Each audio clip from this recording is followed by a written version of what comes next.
a carta de Paulo aos Efésios, hoje uma introdução. Éfeso, no primeiro século, era a capital da província romana da Ásia, era a quarta maior cidade do Império Romano. Então, olha a importância dessa cidade, hein? Estratégica. Lá também, uma das 7 maravilhas do mundo, o templo da deusa Diana, você encontra esse registro, essa referência em Atos capítulo 19, versículos de 23 a 27, e também um anfiteatro para 20 mil pessoas. Era uma cidade linda, importantíssima. Ali foi que Paulo escreveu a primeira carta aos Coríntios. Olha que coisa interessante, né? No final da sua segunda viagem missionária, Paulo passa alguns dias ali. Agora, na terceira viagem missionária, veja lá, Atos 18, a partir do versículo 23 até o capítulo 21, versículo 16, Paulo ficou ali morando quase 3 anos. A carta aos Efésios, ela não trata de nenhum problema particular dos cristãos, coisa que você costuma ver, por exemplo, em outras cartas, como Gálatas, aos Coríntios, né? Em outras cartas, Paulo está se dirigindo aos membros daquela comunidade, ele ouviu notícias a respeito de alguns problemas, ele está tratando de assuntos muito específicos. Essa carta ela é mais genérica, dada a importância dessa região como capital ali. Então, é muito provável que Paulo esteja escrevendo uma carta com conteúdo mais genérico para alcançar não assuntos específicos que dizem respeito a uma única comunidade, mas como a igreja como um todo. Então, ela tem um cunho teológico abrangente que abarca a igreja como um todo e a igreja em todo o tempo. É uma mensagem muito, ela transcende a sua época assim de maneira tremenda, tá? Pode ser dividida em duas partes. Dos capítulos de 1 a 3, a gente vê lá o plano secreto de Deus, o mistério, o grande mistério de Deus. Ele está fazendo convergir em Cristo todas as coisas, colocando Jesus como Senhor, como autoridade sobre tudo que existe no céu, na terra. E o elemento mais importante desse segredo, desse mistério de Cristo, conforme algumas traduções, mistério ou segredo de Cristo, é a inclusão de não-judeus com os judeus, agora como parte do corpo de Cristo, como parte do povo de Deus. Aqueles que não eram povo, agora se tornaram povo. Então Deus está em Cristo, derrubando barreiras de separação e fazendo convergir todas as coisas para Cristo, para que Cristo seja tudo em todos. Aquilo que era privilégio único e tão somente dos judeus que tinham fé e que faziam parte ali da comunidade do povo de Deus do Antigo Testamento, agora os gentios foram incluídos igualmente e se tornaram então partícipes, filhos de Deus, herdeiros de todas aquelas promessas do Senhor. E a segunda parte é encontrada ali nos capítulos 4, 5 e 6 e trata da nova vida que nós temos em Cristo, da nossa união com Cristo, né? Do nosso relacionamento com Ele, nossa intimidade com Ele, e que se manifesta nos relacionamentos que temos uns com os outros, na vida, no viver diário. Aí vai ser relacionamento pai-filho, relacionamento patrão-empregado, relacionamento conjugal, e em todas as demais áreas, né? A gente vai ver um tratamento de Paulo a esse respeito. A mensagem. A igreja no plano de Deus. A igreja aqui ocupa um papel essencial, fundamental, nesse propósito de Deus, nesse segredo, nesse mistério de Cristo, nisto que Deus está fazendo em Cristo Jesus. Cristo como cabeça, a igreja como corpo, completa todas as coisas do universo. A igreja completa Cristo e Cristo completa todas as coisas do universo. E é por meio da igreja que a humanidade e os poderes celestiais conhecem o plano secreto de Deus. Você vê lá em capítulo 3, versículo 10. Estou aqui dando um apanhado geral para depois a gente entrar no estudo já dos primeiros versículos do capítulo 1. A gente vai do 1 ao 14 hoje, tá? Então, um apanhado geral para você ter uma ideia do conteúdo, das coisas mais importantes. É um resumo, tá? Não estamos indo assim tão a fundo, mas o principal eu tento passar aqui para vocês. Cristo tem autoridade sobre todas as coisas e foi dado por Deus à igreja. Olha aqui, recebemos o Cristo como dádiva de Deus, como presente de Deus. E é por meio dela, da igreja, e por meio de Cristo Jesus, cabeça da igreja, que a glória é dada a Deus, né? E três figuras de linguagem encontramos aqui na carta de Paulo aos Efésios. A primeira, a igreja é dita, descrita como o corpo de Cristo. Você vê isso no capítulo 1, versículo 23, capítulo 2, versículo 16, capítulo 4, versículo 4, capítulo ainda no 4, versículo 12, capítulo 5, versículo 23. E ela é descrita também como o templo de Deus, um edifício, né, fundamentada, é claro, que tem Cristo como a pedra angular, né, uma pedra de esquina fundamental, e também tem aquela base que é dos profetas do Antigo Testamento e dos apóstolos de Cristo do Novo Testamento, né? Então, essa união entre Antigo e Novo Testamento, tudo se concretizando em Cristo e na sua igreja, e também é descrita como a esposa de Cristo, que tem, assim, está sendo ataviada, está sendo preparada, santificada para as bodas, para o casamento. É uma noiva, né, que se encontra com o seu Senhor. Então, o relacionamento da igreja com Cristo em termos da mais profunda intimidade, de amor, relacionamento e união. Se tornam um. E vamos à leitura, então, aqui dos primeiros 14 versículos, tá? Começando aí com os primeiros dois. Paulo, apóstolo de Cristo Jesus, pela vontade de Deus, aos santos que vivem em Éfeso e são fiéis em Cristo Jesus. Que a graça e a paz de Deus, nosso Pai, e do Senhor Jesus Cristo estejam com vocês. Aqui uma apresentação, né? Paulo está apresentando-se como o apóstolo de Cristo, isto não por vontade própria, mas por desígnio de Deus, aos santos, assim são chamados, né? Os que estão em Cristo, separados, que estão no mundo, mas não são do mundo, pertencem a Deus, têm uma cidadania celeste, têm Deus como Pai, separados para foram feitos filhos de Deus, aos santos, nesse sentido, e com uma vocação de viver o propósito e a vontade de Deus. Que a graça e a paz de Deus, nosso Pai, e do Senhor Jesus Cristo, estejam com vocês. Estejam com vocês aqui, meus amados irmãos e irmãs, nesta hora também.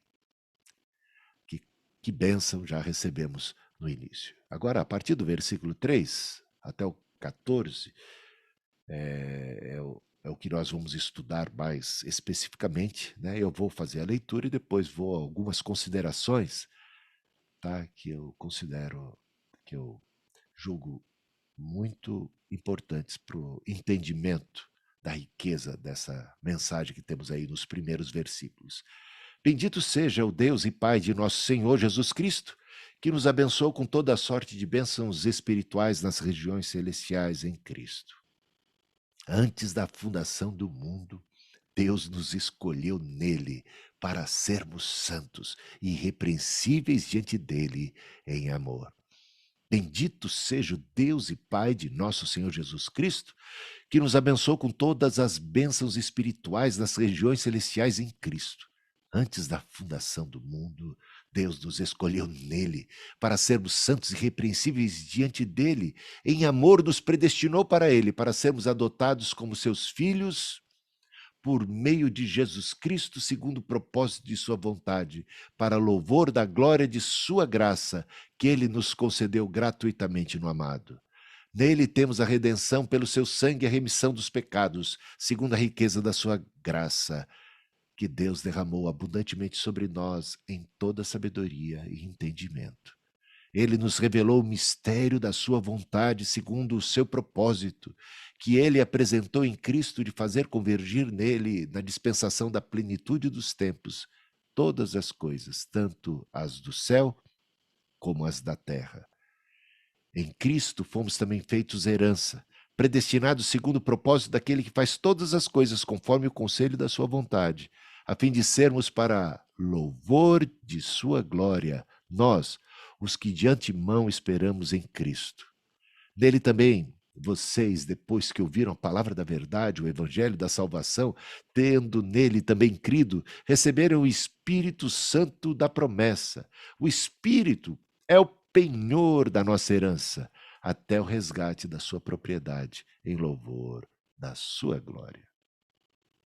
Então vamos aqui a algumas considerações.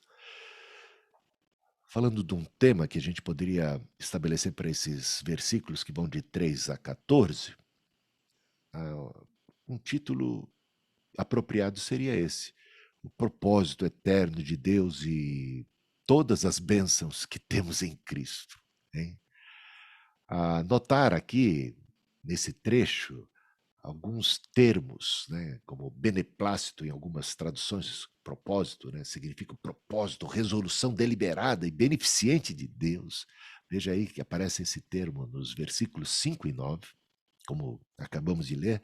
Outro termo muito importante aqui, que se repete, é vontade. A vontade de Deus.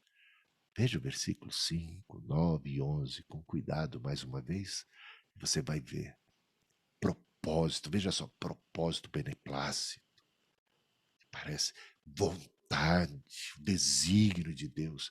E para quase que alguns sinônimos, né, como propusera, né, que tem a ver aí com o seu propósito. E versículo 11, mais uma vez, o propósito. E versículo 11 também encontramos a seguinte expressão: conselho de sua vontade.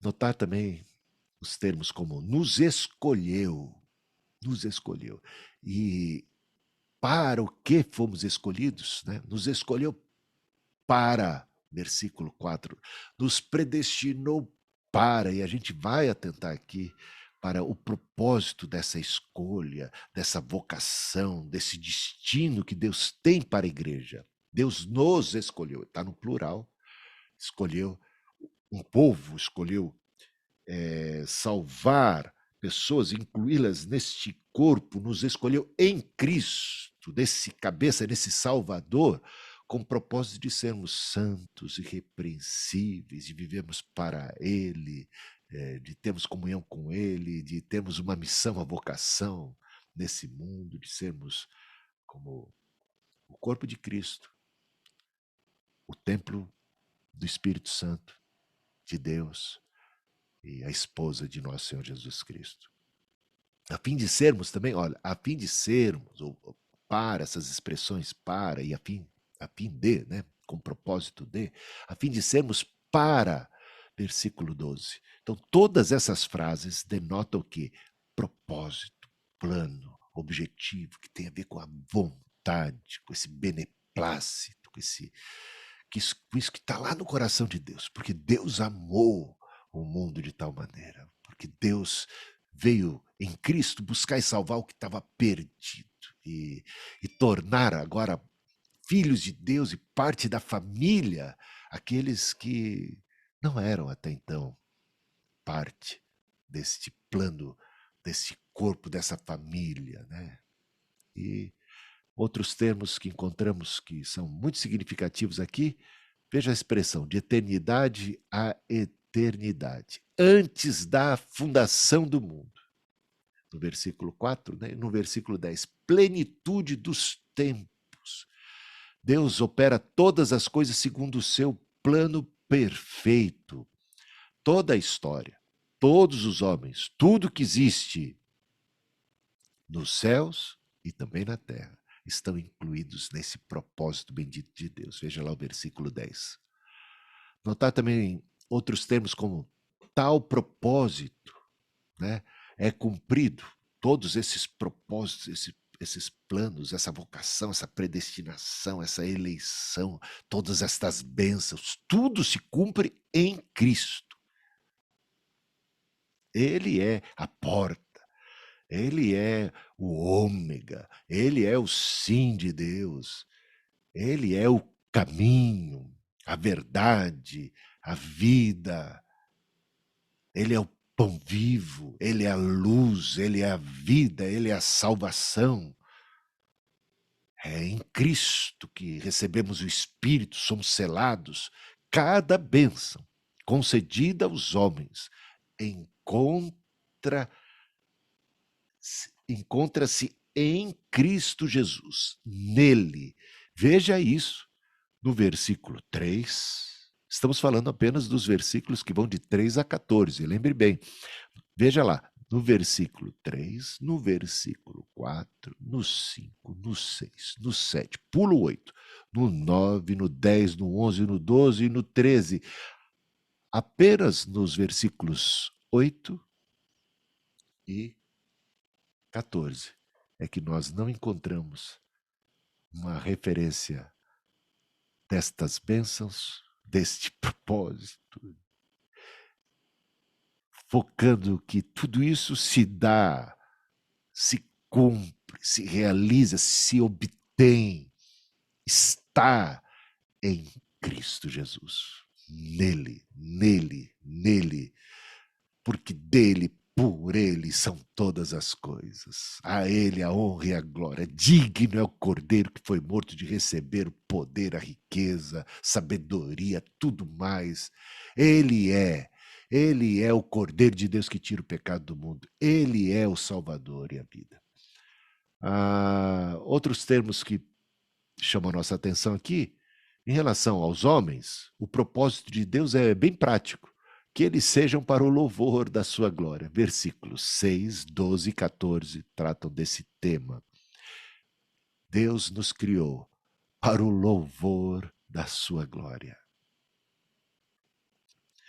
Bênçãos de toda sorte encontramos em Cristo, né?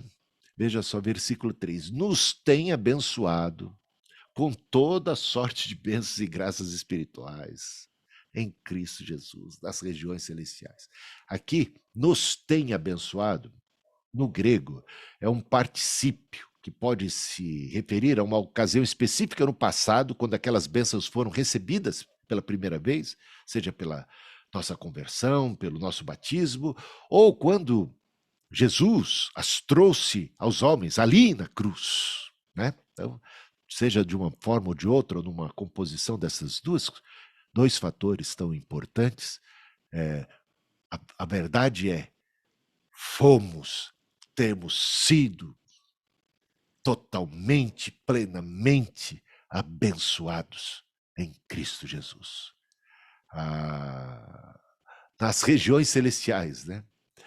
É interessante observar também o versículo. Isso você vai encontrar então no versículo 3, como eu já acabei de mencionar. Fomos abençoados em Cristo com toda sorte de bênçãos nas regiões, nos lugares celestiais, né? Agora, no versículo 20, você vai encontrar, né, Jesus está à direita de Deus Pai, sentado ali nos lugares celestiais, acima de todo principado e potestade. E é curioso que já no capítulo 2, versículo 6, fala-se dos cristãos como tendo sido ressurretos e feitos para se assentarem nos lugares celestiais juntamente com Cristo. E nos ressuscitou e nos fez assentar juntamente com Cristo. E Cristo está nos lugares celestiais, acima de todo principado e potestade. Esta é a nossa posição espiritual. Nós estamos aqui na terra, mas nós pertencemos ao céu. Deus nos tirou do império das trevas e nos transportou para o reino do Filho do seu amor, em quem temos a redenção. Nós estamos em Cristo, e quem está em Cristo, nova criatura é. Quem está em Cristo está sentado juntamente com Ele, acima de todo principado e potestade. Portanto, relação a todas as adversidades e lutas da vida, nós já somos mais do que vencedores. Nada pode nos separar do amor de Deus que está em Cristo Jesus. Estamos seguros nele. Ele é a nossa força. Você tem consciência dessa verdade, dessa grandeza, da sua posição em Cristo Jesus? A despeito de você estar aqui, ter um nome aqui, você lá no céu já tem um nome, que Cristo sabe, um novo nome na glória. Você tem o seu RG, seu CPF aqui na terra, seu endereço aqui na terra, mas você pertence à pátria celestial, onde Cristo está. Ele está em toda parte, mas onde habita o Senhor, o seu trono, a sua glória, onde ele está à direita de Deus Pai Todo-Poderoso, nos lugares celestiais, vive e reina, e nós vivemos e reinamos com Cristo, porque nós já ressuscitamos espiritualmente. Aguardamos certamente a ressurreição do corpo, mas já em espírito, abençoados com toda sorte de bênçãos e graças espirituais, estamos lá com ele, acima de tudo. Então, quando você se sentir atribulado, muitas vezes oprimido e esmagado pelas adversidades, tribulações, pelo ódio, pela solidão, seja lá pelo que for que venha te atacar aqui na terra, lembre-se, nunca se esqueça de quem você é e de onde você está, a quem você pertence. Nada, absolutamente nada, pode te separar, pode te atingir para te tirar da sua condição em Cristo. Então, sabemos que todas as coisas cooperam para o bem daqueles que amam a Deus. Confiamos. Se Deus é por nós, quem será contra nós? Aí você entende melhor o que Paulo está dizendo ali em Romanos capítulo 8. Romanos capítulo 8 ajuda você a entender melhor o que ele está dizendo aqui em Efésios. Sabe, as escrituras ajudam a esclarecer um texto, lança luz sobre outro texto bíblico. E pelo Espírito Santo vamos ter um entendimento desse mistério de Deus, dessa misericórdia, dessa graça do Senhor que nos alcançou, que veio a nós, aqui no tempo e no espaço. E a revelação veio pelo Espírito, pela pregação, pela palavra. E que transformação, que coisa maravilhosa podemos experimentar. Suas vidas estão então erguidas acima das coisas terrenas e passageiras. Vocês estão no mundo, mas não são do mundo, vocês pertencem ao céu. A vida, se vivida em Cristo, é vivida nas regiões celestiais. Ele nos escolheu para sermos santos, fomos criados em Cristo Jesus para as boas obras. Ele vai dizer isso lá no capítulo 2, versículo 10. Né? Salvos não pelas obras, mas para as boas obras que Deus preparou de antemão para que andássemos nelas. Romanos 8, 29, né? Predestinados para sermos conforme a imagem de seu Filho. Aqueles que de antemão conheceu, uma predestinação baseada na sua presciência, porque Deus sabe aqueles que vão crer e perseverar até o fim. Então, aqueles que de antemão conheceu, ele também predestinou para serem o quê? Conforme a imagem de seu Filho. Então, sempre essa predestinação condicional, essa eleição com o propósito de sermos a imagem de Jesus Cristo, de sermos santos como é santo o nosso Senhor, para que Cristo seja o primogênito entre muitos irmãos. Versículo 4, a santidade, né, essa vocação para sermos santos, perante Ele, veja que não é só uma santidade para inglês ver, não é para as pessoas, só quando os outros estão vendo.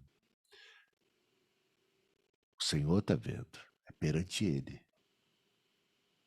Faz diferença, né? A gente pode até parecer ou conseguir ter uma performance assim para nos darmos bem, diante dos outros, mas a santidade que o Senhor busca vai além disto. É perante Ele. Ele que conhece os nossos corações. E mais, em amor. Porque o apóstolo Paulo, em 1 Coríntios capítulo 15, descreve feitos tremendos que acabam não tendo significado algum diante de Deus se exercidos sem amor. De nada aproveitará. Santidade, grandes feitos, esperamos perante Ele, em amor. Né? Bênçãos aqui descritas aqui, ó, é um caminhão de bênçãos. As mais tremendas, espetaculares, maravilhosas bênçãos que temos em Cristo são descritas aqui, numa sequência maravilhosa. Adoção. Deus nos deu o poder de sermos feitos filhos de Deus. Um filho adotado, ele deve a sua posição à escolha de Deus, né? A escolha do Pai. Ele não tem um mérito próprio, ele não, assim, sabe? De alguma maneira, ele nem precisava ser filho, digamos. Ele não é por natureza, né? Então, as pessoas, os seres humanos, não podem reivindicar a filiação com base em qualquer, no direito. É na graça. Ele nos adotou. Nos adotou. Nós estávamos mortos em nossos delitos e pecados. Ele nos adotou. Né? Agora, uma vez adotados, olha que coisa maravilhosa. Uma vez adotados, nós temos agora o direito, os privilégios de filho, plenos, iguais. Herdeiros de Deus nos tornamos, co-herdeiros juntamente com aquele que, por excelência, por essência, por natureza, é filho de Deus. Adotados por sua graça e misericórdia, agora nos tornamos herdeiros de Deus. Isto é simplesmente fantástico. E redenção é outra bênção. Redenção significa libertação. Estávamos oprimidos, estávamos escravos do diabo, do pecado, do inferno, do império de trevas, estávamos na morte, estávamos debaixo da condenação, mas ele nos redimiu, ele nos libertou, ele quebrou as correntes, nos deu alforria e recebemos o perdão, a liberdade, a libertação. Outras bênçãos aqui, a riqueza da sua graça, reveladas aos homens por meio de Cristo Jesus. Derramou abundantemente essas bênçãos sobre nós, quantidade mais que suficiente, medida recalcada, sacudida e transbordante. Também em sabedoria, prudência, entendimento. E a sabedoria e a prudência aqui, elas são complementares e há aspectos em que podemos até distinguir uma da outra. Enquanto a sabedoria é o conhecimento que olha para o coração das coisas, que as conhece como elas realmente são, que tem um discernimento espiritual, um discernimento que vai além da aparência. A prudência, ela é aquele entendimento, aquele aspecto, eu diria, da própria sabedoria, que faz com que a gente possa agir adequadamente, tomar a decisão correta, evitar isso, fazer aquilo outro, né? Nos conduzir. E tudo isso encontramos em Cristo Jesus. Revelação do mistério a nós, em primeira mão, aos que são de Deus, aos que estão em Cristo, por meio de Cristo, revelação, versículo 9, versículo 10, você vai encontrar no capítulo 2, capítulo 3, muito mais a respeito desse mistério que nos é revelado. Deus, então, arranjará todas as coisas para o seu povo, para a igreja, e também, por último, com vistas a abençoar todo o universo. Cristo está relacionado com todas as coisas. E todas as coisas um dia encontrarão seu verdadeiro lugar e unidade, sentido, realização em Jesus Cristo. Fomos nós feitos herança, parte do povo de Deus, né? E em Cristo, né, a gente foi selado pelo Espírito Santo. No mundo antigo, selo significava um símbolo pessoal de propriedade.